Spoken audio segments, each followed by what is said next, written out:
Hey, Conrad, what you doing? Oh, it's that thing where I watch 1 minute of all of Bill Murray's movies 1 minute at a time.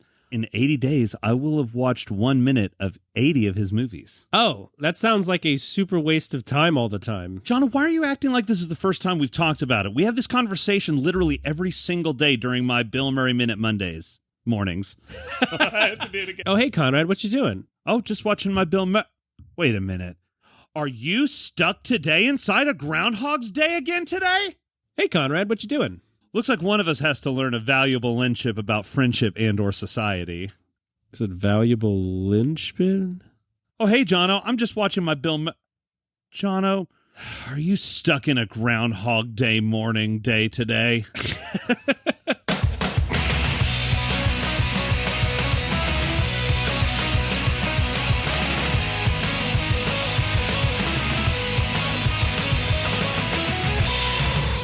Hello, lovely spectators, and welcome to a very special mini-episode of Film Fights. I am your fearless host, Jono Rodriguez, and with me, of course, is my clasped, bam, cam, damn, Aristotle, coddled, kerosene lamp, Conrad Hartman. Conrad, how's it going? I may feel like we're repeating the same day, but I've definitely never heard you call me that stuff. It's definitely new, like always. Good. I like to keep you on your toes. You know how it is. Always keeping it fresh. Mm-hmm. I got a lighter that I have under you, and I make you go barefoot, and then you are tiptoeing while tap dancing. That's how we do it. It's good batting practice to have different kinds of baseballs thrown at you, know? Mm-hmm. Yep. Let's throw more shit that I'm doing to you. Yeah. I got a lighter. I got baseballs. It would probably be good just for practical knowledge if you were like at a batting cage and every once in a while they shot like, I don't know, a volleyball at you or like a toad or like a boot, maybe. A boot with a spur on it. Like that, they shot non-baseball objects, so if you're ever in a situation where something's like coming at you, you're like ready to respond as if it's a baseball. Well, I think it'd be more challenging if it were like if they shot baseballs, but they also shot like tennis balls and then those weird plastic balls with the holes in them. Wiffle balls. But you had to only hit the baseballs. So you had to like have keen, sharp wits. And if you hit the tennis ball or miss the baseball, bam, you're off the team. Sorry, Jims. You're off of this team at this recreational site that we've set up. Oh, no, it's like a church outing. I was thinking it was like about... This is taking the place of like axe throwing. Yeah, sure. So, Conrad, what do we do on this television show that is podcast form? That's right. Sorry, we still haven't gotten your TVs to collectively work. Normally here on Film Fights, we pick two movies, we watch them, we talk about them, we pit them against one another in a brutal grudge match and pick one to reign supreme on top now and forever. Ultimately, our opinion is law. However, this is just a little mini episode. We're doing a singly today. We're talking about one classic movie, continuing our winter isolation series from last week when we did the Thinganing. That's right. Yes. We did Shining versus The Thing. Check it out. But yes, we will continue our winter isolation horror with this latest addition to our collection, which is called The Groundhog Day. A terrifying look into the darkest, deepest desires of mankind's black heart. Oh, yes. To find that all we really want in life is to learn enough to sleep with someone and play the piano while speaking French and eating a big breakfast. And if you can ruin a friendship while you're at it, let's do it. Harold Ramis and Bill Murray. Oh, I can't wait to talk about that. Oh, I can, because... Is that true? I didn't know that. No, yeah, that's true. Yeah, they had a huge falling out, and they did not... according to, everybody... they did not speak to each other since that movie until just before Harold Ramis passed away. Oh, wow. Mm-hmm. So they worked together on Stripes and, of course, Ghostbusters But yeah, they did not see eye to eye, which is weird because they both had working eyes. Yeah, but to be fair, in Bill Murray's defense, Harold Ramis did sound like a Muppet. Well, sure. So I understand him not being able to respect him. He was like, "Hey, Bill Murray, would you pay better attention to your blocking, please? Zonka zonka," or whatever Muppets say. Oh, he sounds like Garfield, actually. That Muppet. Oh, dude, that whole thing is so weird. How Bill Murray is the voice of Garfield in the show. In the movie. Or in the movie, I mean. But the voice of Garfield in the show was also the guy who played Bill Murray's character in the show version of The Real Ghostbusters. And then no one ever found their real fathers. Bill Murray knows his father. It's Brian Doyle Murray, right? That's his... Because in Scrooged, he was his dad. His younger dad. Yeah, this is my younger dad. Technically, that would exist, right? Like if your mom remarried, but it was just like way later, but also to someone younger. Oh my God. I love the idea of that. Like, this is like when you watch MILF porn and the guy, the MILF is like obviously like 26 years old and the dad is like 18 and he's like, "Well, I'm off to work." His suit doesn't fit him. It's too big. And he's dragging his suitcase on the floor, sucking his thumb. And then the stepson is like got gray hair and male pattern baldness, but he's wearing a big pair of glasses. And he's like, "Oh, I'll never figure out math. Eh, stepmom? Oh, what's the matter? You're stuck in the dryer?" Here, let me help you out. Oh, the only way to help you out is with my dick? I hope my younger dad doesn't get home to see this. And so that's how you would use that term. Like, we had to paint this whole picture just to really get it to your head. We're trying to help you navigate your way through this tricky slang-ridden world. I know. Like, there's a lot going on. And it's like, oh, what do I call him? Younger dad. There you go. That's how you do it. Yep. So, just like Bill Murray is F. Murray Abraham's his younger dad. Son. Older son. It's older son. There's also older sons, guys. You got to know.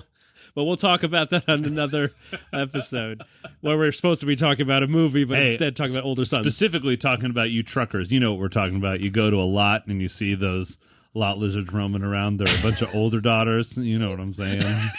And their younger moms. Don't fall victim. Know the lingo. Yeah, they're older daughters, but they're also other daughters. So, again, we will pick that back up on another lesson. Will we talk about the Nicole Kidman movie The Others, featuring the other prostitutes? The other lizards. The other lizards. You know what probably eats lizards? Groundhogs? I was going to say Groundhog Days.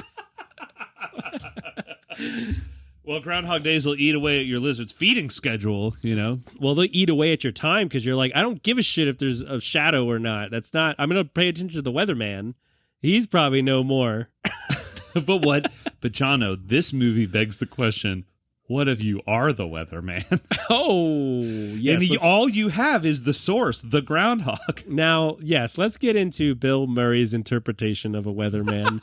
Now, you're thinking, oh, he's probably playing like this very specific weatherman character. No, he's just him. He's just playing him. He's playing the same guy in all the movies where he takes everything like sarcastically, as if he doesn't even want to be an actor. He's just, oh yeah, I'm supposed to be like a nuclear scientist, whatever. Oh, I'm a weatherman. Hey, isn't it funny that weathermen point at a screen? It's like, and I'm going to do that even when I don't have a screen in front of me. Isn't that funny? And Harold Ramis was like, "Hey, that's not the blocking that I showed you."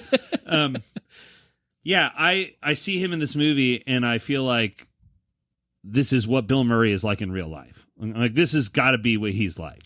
Mm-hmm. Oh, yeah. I imagine this would be a documentary. Yeah. If that actually happened, if Bill Murray himself had to repeat the same day over and over, although there'd probably be much more debauchery going on. Even without repeating the same day over again, without consequences, I think there's been a good amount of that. A lot of hole licking. And I mean... Yo, you mean like not half licking, just whole. Oh yes, sorry, I needed to be. Licking. If you took a pie graph of licking, it's all of it. It's just a solid color. This is a circle of licking, and we know what color it would be, don't we, guys? Chartreuse. It's a very small pie.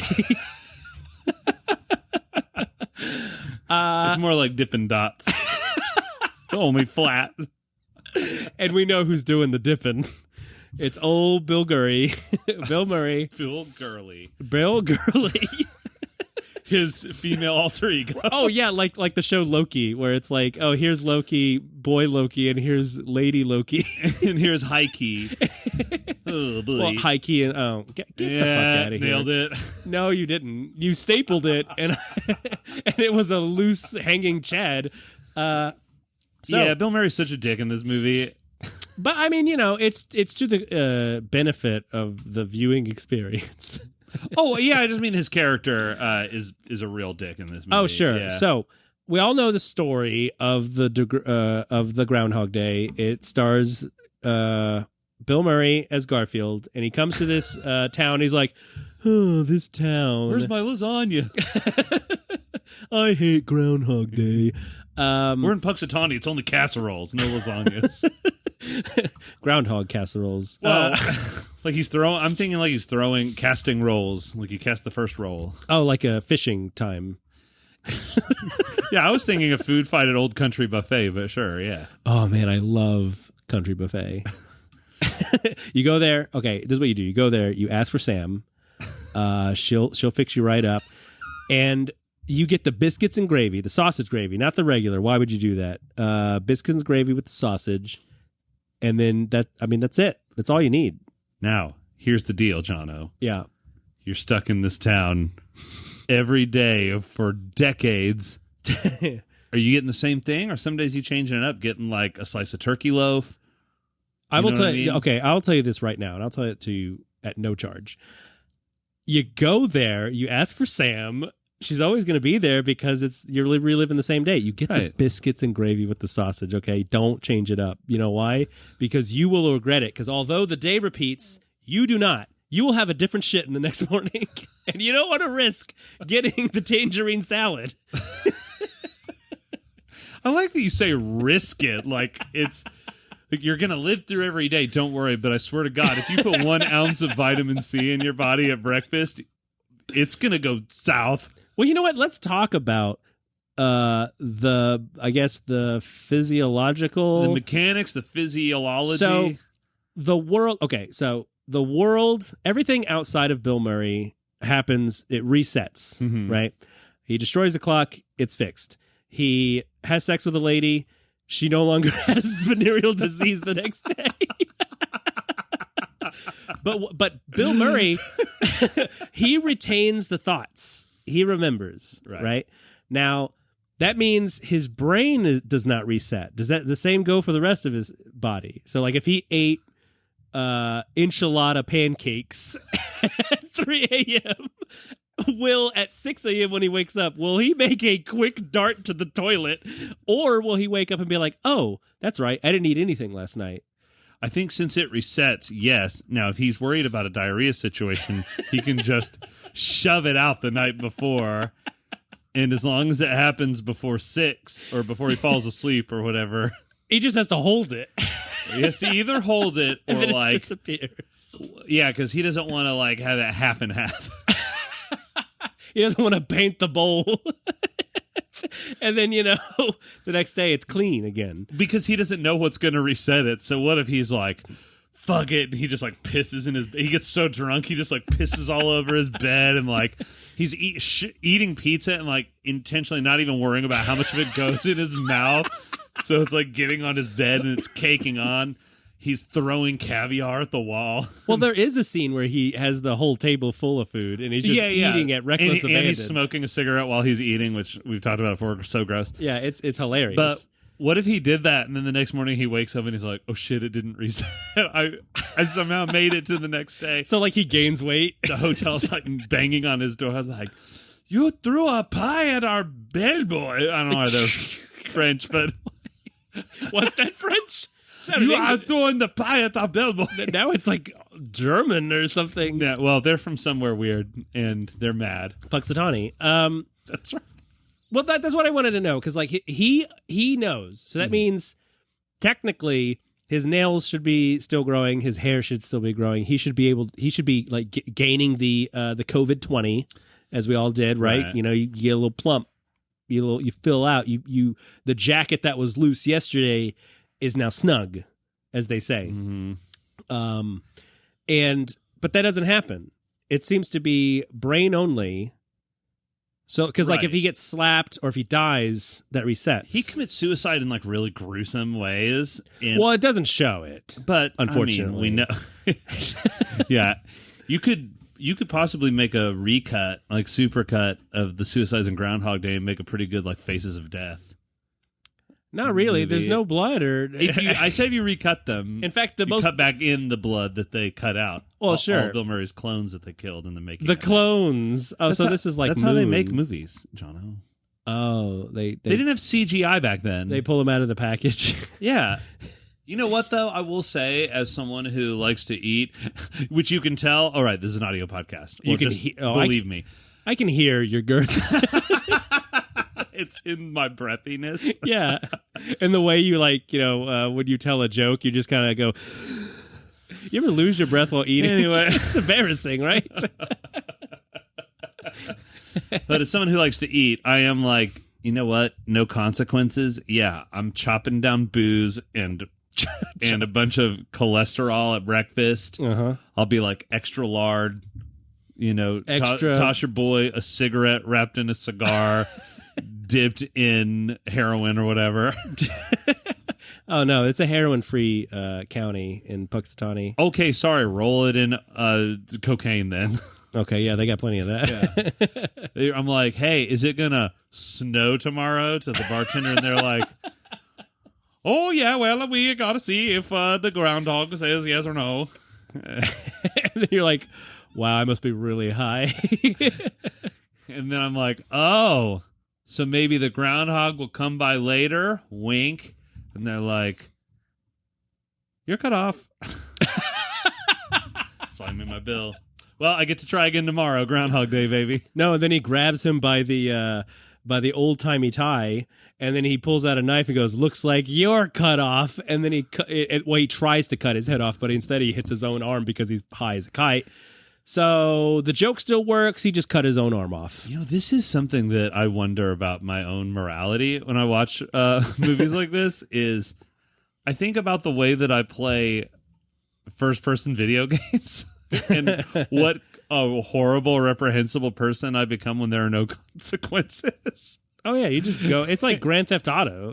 That's what I'm saying. Yeah, like I'm in Skyrim killing people for no reason at all, other than I'm like, yeah, I didn't like the way you talked to me. And so like I feel like what they left out of Groundhog Day was a situation where Bill Murray's character goes on like a murder rampage. Just like, he does. He sort of. Okay, he sort of does. Yeah, that's true.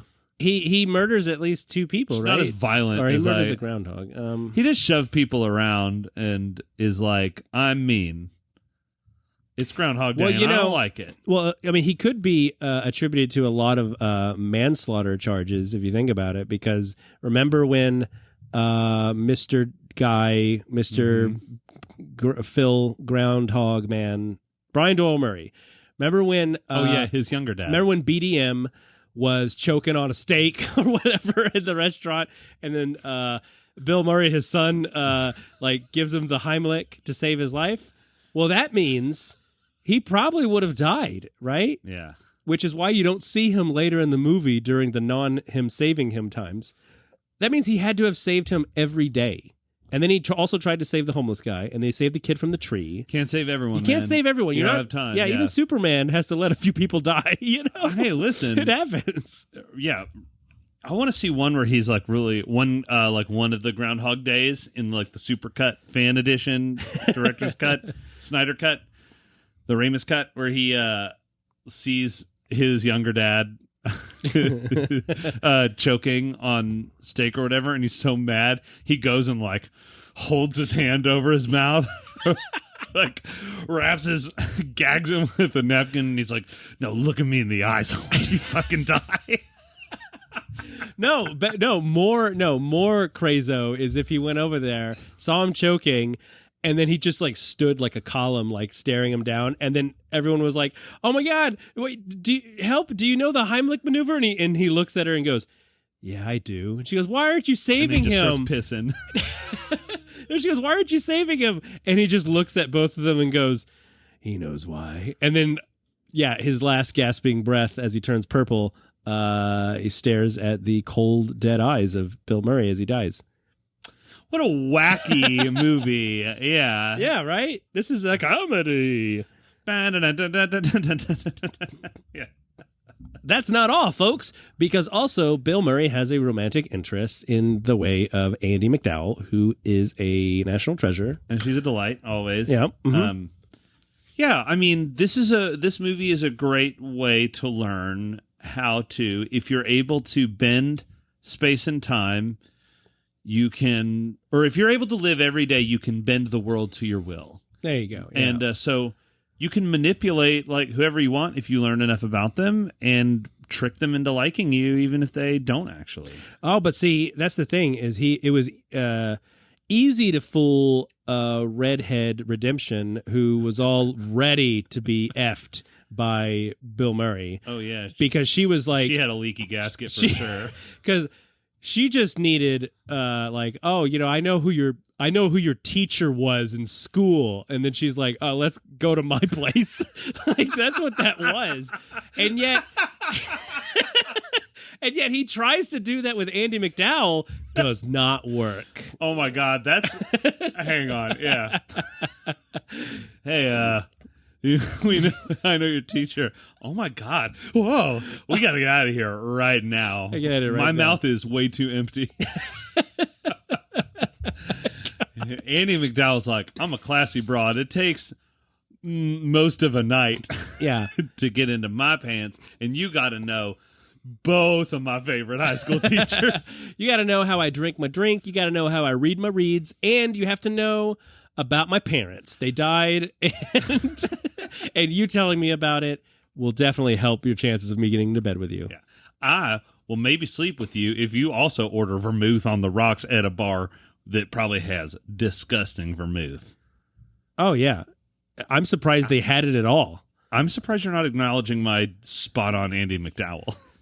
Oh, that's why I didn't notice, because it was great. Oh, right. I will only point it out if it's terrible. You thought I was playing soundboard clips. Yeah, I was just like, whoa, that's so good. Thanks. I appreciate that. If I comment on it, I'm going to jinx it, and he's going to start mouthing off like a drunk Irish person again.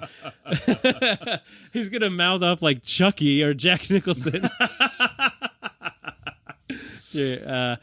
But so he learns the hard way, like all of us. You can't impress a woman. So what he does instead is you gotta trick him. He lives a life of debauchery, which is I'm going to steal from the bank. I'm not going to give it to the poor. In fact, I'm going to laugh at the poor and burn them. I'm going to burn them with lighters. I'm going to burn them with fire, and I'm going to burn them with sick jokes, sick burns. Did you see me trying to work that in, and I couldn't do it? I was like, fuck it. It's okay. But anyway, he does all kinds of cool stuff. He does all kinds of cool stuff, like jump off the church. Well, he gets bored, you know. It's just like the story of Icarus, who flew to the sun. You're going to say just a story of a man who falls in love with a woman. And no, that's the story of Cupid, and then he kills himself. Right. That's why we all give each other hearts during February, because it's like, hey, I tried to kill myself, like Cupid did. Sorry. Anyway, Icarus. He tried to fly to the sun, but he couldn't because, I mean, what are you, dumb? What's going on? Why are you doing that? His wings are made out of wax. Doesn't matter what they're made of. You can't fly to the sun, son. Now, as he's falling, the father's like, what did you think you were doing? The sun's 93 million miles away. You couldn't reach it with these. You'd have to have some kind of a rocket to burst through Earth's atmosphere. I mean, I am a scientist, but where'd you go? But you know, I'm the old school scientist where we didn't really believe in anything except thoughts. Also, stay away from the sun. We don't know where it goes at night. It's scary. That villainous son, man's oldest enemy. That's why we created religion, son. No, not you, son. You, son. Dying son. No, you're the great son. Please You're the don't. great, oh son. Thank you for raising son. our crops and killing my son. Oh, that was very good of you. I mean, I needed to get rid of him at some point anyway. and good, you burned him up so I don't have to dig a grave. Oh, God, you're saving me so much money. Money was hard to come by back then. Like, I don't know if people... What did Greeks... Did they just traded, like, pieces of feta? No, they traded ideas, you know? So when someone would be like, hey, did you know if you took the seed of a plant and then buried it, you would get more of that plant? It's like, yeah, I've already heard that one, Jack. Keep pedal your ideas to the next guy. Hi, I'm at the grocery store, and I would like to purchase some breads and spreads. Well, I'm sold on that idea already. And they're like, okay, that'll cost you 2 philosophies and a theory. Okay, God is in our ear canals. Monsters live in the river, and we should worship them because they give us wheat. I mean, no, not wheat. River plants. They give us river plants. Yeah, everyone knows that. Okay, moving along. I've got more. Yeah, see, it was tough to get by, and it's just a kumquat. It's not like it was a full meal. It was something that you had to work at to eat. Who does that? You don't have to wait. Hang on. How have you been eating kumquats? You don't peel them, do you? I don't know. I don't know. I do want to talk about the journey. Mm-hmm. Right, because everybody talks about how they have all the theories of how long has he been doing the loop, right? Because if he only played piano for 1 hour a day, how good would he be? How would he be able to do Johann Bach's Grand Master Slam the Ninth? While I was hanging with Bach, I was waiting to see what he pulled up on the TV. Yo, man, let's take a cruise through the city. You know, I invented electricity. That's Ben Franklin. Well, maybe someone invented it before him. That's the thing that's been documented. Sometimes people invent electricity first, and then Ben Franklin comes out of the shadows and just I'm taking credit for inventing it. That's right. He's like big fat white guy's like, oh, what'd you discover here? Meanwhile, if you ever read a book in your life, you would know. I think electricity's been around for a while. Yeah, I'm pretty sure Jesus invented it. So, well, he walked on it. Electricity? Yeah. That's X-Men. What? The X-Men walked on electricity? That's the issue, yeah. Oh, wait, that's the issue at hand that we have to deal with and try to teach our public kids? The X-Men keep walking on electricity. It's getting out of hand. I'm walking on zip zaps. Whoa. That's what they called it back then. So Bill Murray learns to walk on electricity via playing Johann Sebastian Bach with Grandmaster Flash. He learns to harness the powers of the elements. Captain Murray. Okay, so he learns to play piano. He learns to speak French. He learns everyone's backstory in the diner, so could also blackmail every single person in the town. Ooh, you know what? I'd love to see the the bloopers, if you will, of that. If he was in that scene with Andie MacDowell and he's trying to kind of show off he knows everybody, and he's like, oh yeah, that's Walter. He runs a mechanic shop down the road. And he goes, well, it's a bakery, but you got my name right. And he's like, fuck. And then the next day he has to do it again. This is Jackie. My name is Randy. Yeah. And he's like, oh right, damn it. And he like storms off, and Andie MacDowell's like, what just happened? But then she won't remember because the next day happens. Well, hey, speaking of the moment when he's like saying, oh, look at all these people. Look how great I am. I'm super smart. I'm smarter than Dr. Phil because I know everybody. And also Dr. Phil hasn't been invented yet. He hasn't been invented yet. Well, Bill Murray invented him then on the spot because he goes, here's Dr. Phil, played by Michael Shannon, who... Originally it was Dr. Bill. It was... They're like, oh, that's a lot. Oh, we can't have two Bills in the movie.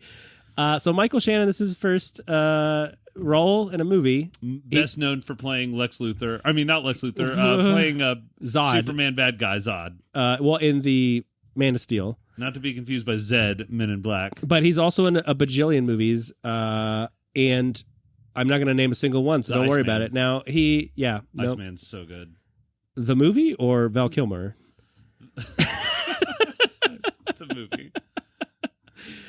See, I didn't catch that one. I caught Hollow Man though. I think that's better of the man Michael movies. Shannon's in Hollow Man? No, that's Kevin Bacon. That's Kevin Bacon, yeah. Oh. Well, we're just talking about movies named Man. Movies, yeah. Of all the man movies, wait, hold on. Of all the movies that have man in the title, I gotta say, Of all the man movies. Of all the man-made movies, I just feel like man movies. I just see like Chevrolet ads. Oh right, yeah, and fishing. I thought you were talking about the Pep Boy guys. Now, no, of all the man movies, the best one, The Men Who Stare at Goats, or whatever the fuck it's called. The best one is, I don't know what it's called, but just look it up. It's in the title. The Men Who Stare at Goats. The Men Who Stare. Did I say that? I don't know. I said the man who look at. Well, you can stare at a look. The man that took a glance at a barnyard animal. Well, that's the Cliff Notes version. That'll be the remake. What's the synopsis? I mean, I think the title says it all. Actually, this will surprise you. There's no goats, at all. Nope. Not Michael Jordan. Not the Kilkenny salad for Bennigan's. Wow, that's shots fired at other salads that don't exist anymore. Yeah, stop calling yourself a Kilkenny salad if it's not up to Bennigan standards. It's fried chicken, people. All right. What were we talking? Oh, so Bill Murray. Gilbert Burry. Gilbert Gottfried is like, why am I repeating the same day? He's dead. Andie MacDowell.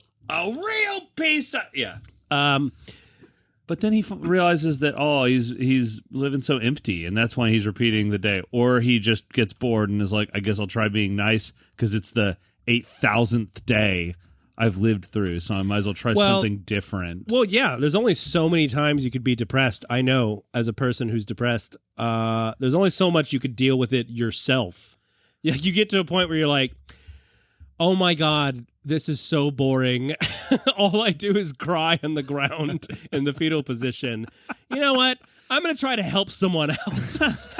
I'm going to go outside and not pop someone's balloon, and that's how I'm helping out. Wait, not pop is that a euphemism, or are you just literally... No, I'm literally, yeah. Like, you encounter a lot of people with I think, some people think being nice means doing something nice. Sometimes being nice is not doing something bad. Oh, hey, I totally agree with you. Right?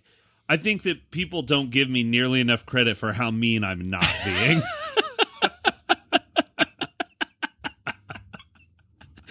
Like, sometimes you got to drag it out of people. You got to be like, hey, aren't you gonna, I don't like to fish for compliments, as they say, but I've not pushed you in front of the train at all. You know, you make a funny point about this movie, which is that Bill Murray like gets worse before he gets better. Because like actually at the beginning, it's like, all right, he's not like a great person, but he's trying to be kind of nice to everybody, and you know, it's fine. He's being friendly enough. I mean, but he's not though. From day zero, he's not nice. Well, he's not nice, but he's like nice enough to himself. Not even my favorite moment in this movie, and the most. It's early in it, even though we're most of the way through the movie in our minds.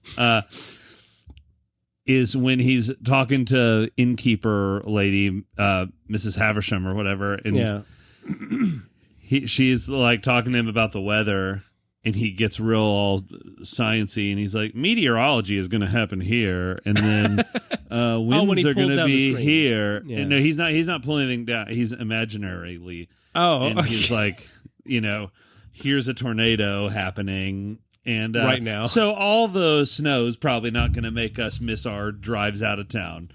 Oh, did you actually want to talk about the weather, or did you just want to chit-chat?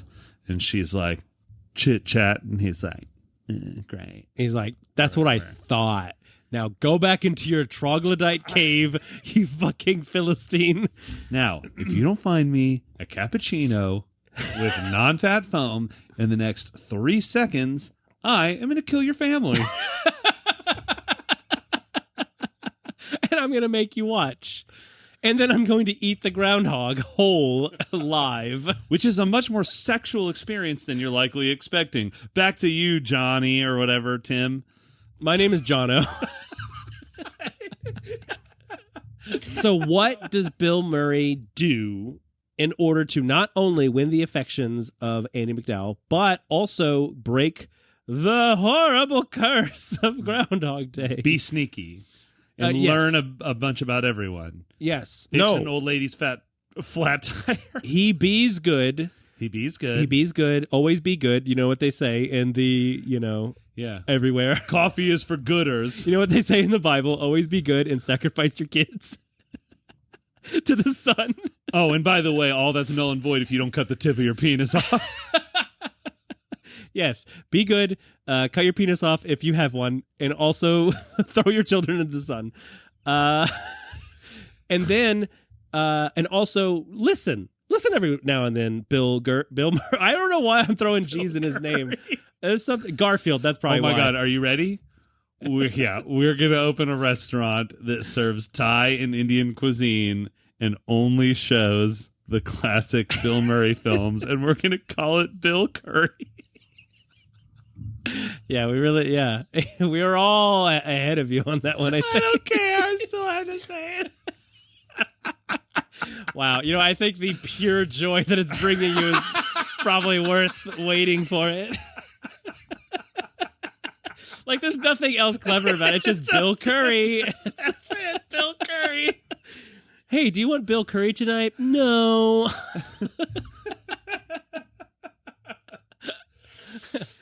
Anyway. I think I'll go to Ernest Saves Latkes. It's a Jewish deli run by Ernest.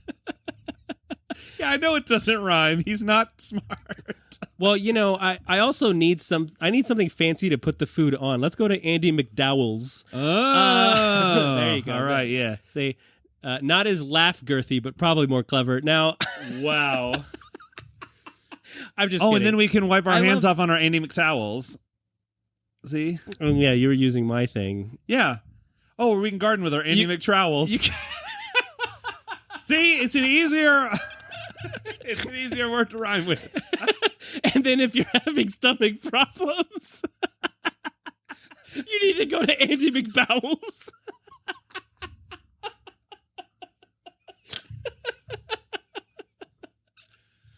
And if you need to have something delivered and you need it delivered ASAP, go to Andie MacDowell's. Or visit our cat adoption agency, Andie McProwels. Well, they're big cats. They specialize in. Oh, or our sister site that gives away dogs, Andie McGrowls. But there's also the lesser-known chicken one, Andie McFowls.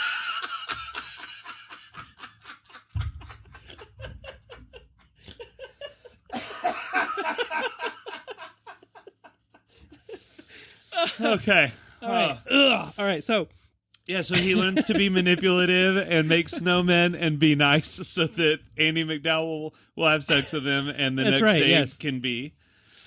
Yeah. And I mean, that's the true meaning of Christmas. Which happened every February 2nd. We remember the true meaning of Christmas. Yeah, because it's a delayed reaction. Is this the same character from Scrooged, and he just didn't learn his lesson? And they're like, All right, well, give him the same day treatment then. I don't know what to tell you. If the ghost didn't do it, maybe like being stuck in a time loop will do it. Yeah, same day treatment. We all know. Oh man, I'm always looking for same day treatment. Well, you got to go to Andie MacDowell's if you want the same day treatment.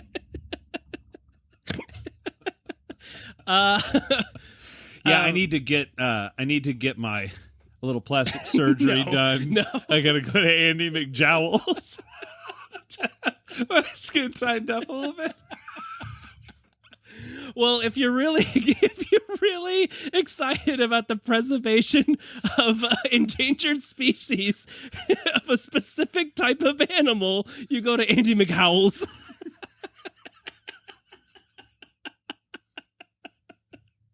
For wolves, right? Okay.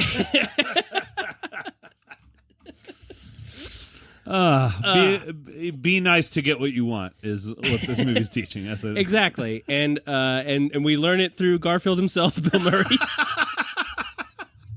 Oh, did you want to talk about the weather, or did you just want to bring me a lasagna? That'd be awesome. In the morning, instead of coffee and donuts, he's like, "Here, I brought everyone some lasagna." I know how much I love it and how much I hate Mondays. I know what you're thinking. I don't have a plate or silverware. Don't worry. It's a hand lasagna. Feel free to enjoy it from the hand. And you might be thinking, well, I need my hand to like look at my phone. It's like, well, good thing you got two hands, except for you, Jeff. Don't worry. I will give you a paper cup to enjoy your hand lasagna. Also, good thing this is in the 1900s, so no one has smartphones they need to look at. Look, the thing that Bill Murray is going through in this movie is the same kind of thing that like what is it, like the Last Man on Earth thing, where it's where you always think, oh no, that would be the worst. But I look at that and go, I would love to relive the same day over and over, because it wouldn't drive me crazy. I would look at it face value and just go, oh, cool. Well, then I can just do anything and everything. And you're like, oh, wouldn't that get bored? Wouldn't you get bored from doing that? Well, I mean, it's no different than what I'm fucking doing now. I would do it until I die. Now, here's the problem. You don't get to choose the day it happens. So what if... Oh, gosh, yeah, that's right. Had, like, the night before you drank a gallon of gut rot tequila and 18 pounds of Taco Bell, and the next day you just are spending the whole day with a bucket and a toilet, reversed from what you'd expect them to be in. Okay, you raise a really good point there. However, that's a really good point. However, yeah, no, okay, yeah. I get to choose. Well, all right, yeah, great. We would all, yeah. It would be the time when. Did I have any happy times in my life? Let me try. Gosh, no, you know what? It doesn't have to be happy times. Maybe I'd pick like the first time I ever tasted cured meat or something. Oh, you know what? It'd be any time that I was flying in an airplane. Because think about it. You have the choice to get on the plane or not. Whereas, like in Garfield's situation, he couldn't just. Well, I guess he could have bought. You a have ticket. those choices every day. I guess. Yeah. Okay.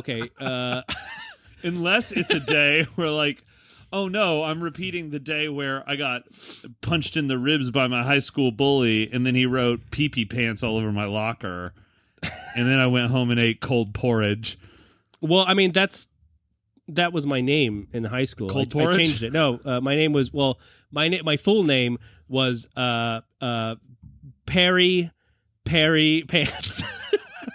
like the pepper like peri sauce, but pants. Yeah, that was my name. Because at lunch you spilled peri sauce all over yourself. Yeah, and they called me pee Pants. But what's funny is that an outsider would just think, oh, they call him that because he wets himself. No, they call me that because I spilled pee. I spilled it. The end. An outsider would be like, God, I'm tired of living this day over and over again. I get it. It's peri sauce. I've tried being nice to him. I still haven't gotten out of this time loop. I'm still in elementary school as Scott Bakula. You know what? I'd repeat the day where I bumped a grade when I found out about it. because that was a pretty good day. When you bumped a grade? Yeah, when halfway through first grade, they were like, just finish go to second grade. Oh, when they found out they thought you had cancer, and they're like, you know what? Just go to second grade. It's fine. It's the only way you're going to get there. And then they found out, oh, never mind. He just had a bad 3-bean salad or a casserole. So just let him. Sorry, it turns out your doctor is an idiot. He wasn't a doctor at all. He was a crazy man who kept like. He was an orderly, and let's just say he wasn't that orderly. And he was very disorganized. He was a psychopath. He was a disorderly, like the movie with the fat boys. At the end of Groundhog Day, we learned that you should be nice to Chris Elliott and have sex with Andie MacDowell, and then problem solved. And then you want to move to the town you hated. At the end, like literally, he's like, "Let's move here." Yeah, you just spent like 50 years. Yeah, hating this place. Yeah, and also everybody. It's that thing where, like, when you go to the same convenience store every day and nothing happens, but then once the clerk starts to notice your patterns and they pick up on it and they're like, huh, another Clark bark, huh?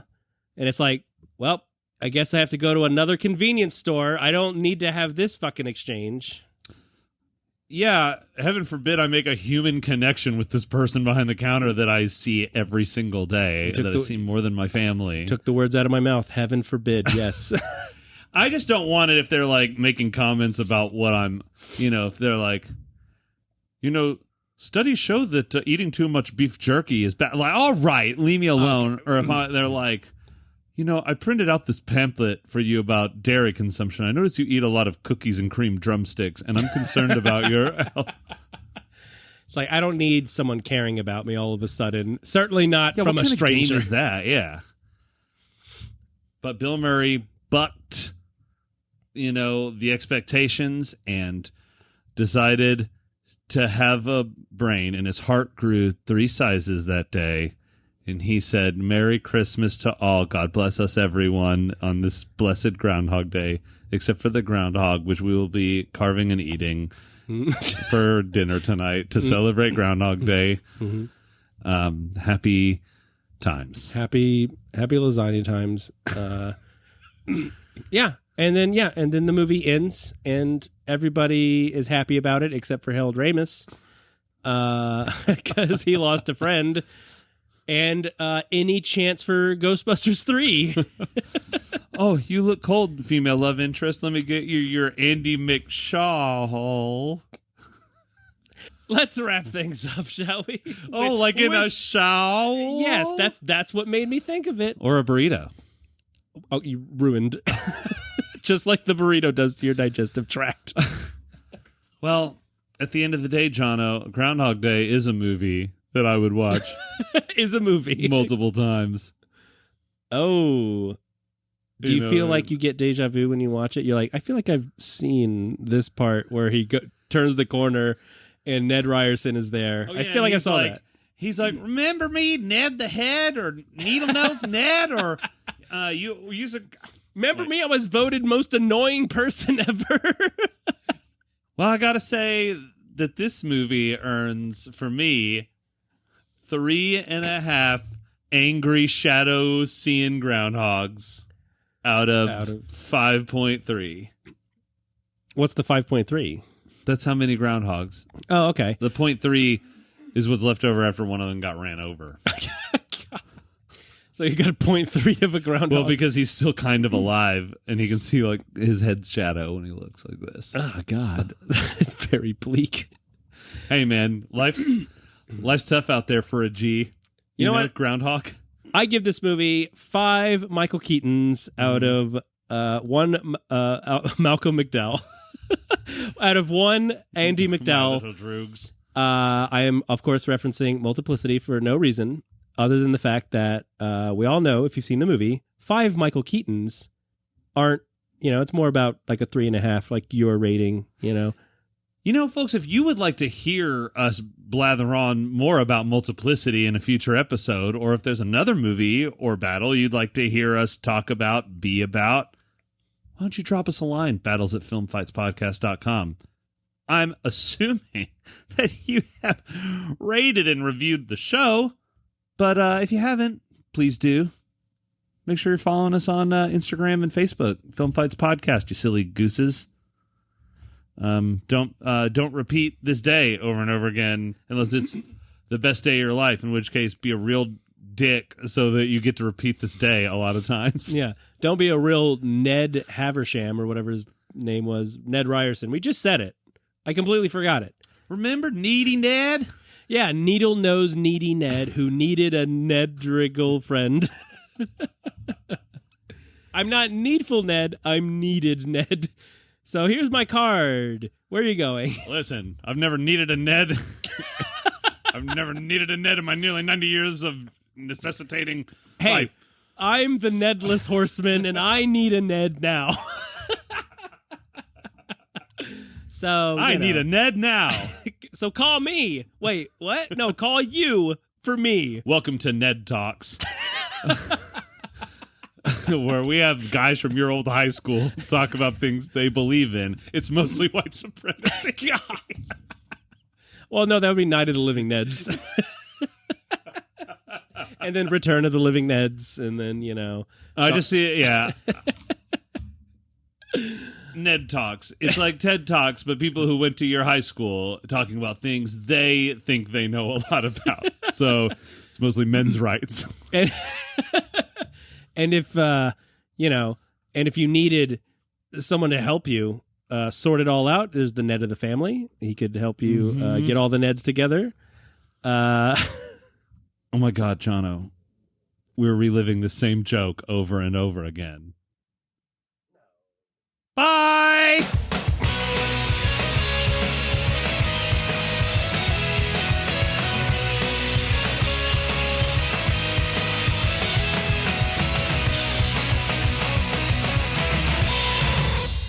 I don't know that song. Everybody knows Leonard Cohen. Everybody knows. See, that reference is why we have no listeners. I'll have you know I made that reference at a bar, and well, if you were in a bar, that makes sense. That sounds like a lot of Leonard sounds like Cohen something fans. a loser would know. Yeah. You know, because that's all he sings about is being depressed in a bar and drinking all the time. Oh, now he doesn't sing about anything anymore. Well, yeah, because he's retired. From life, yeah. Here we go.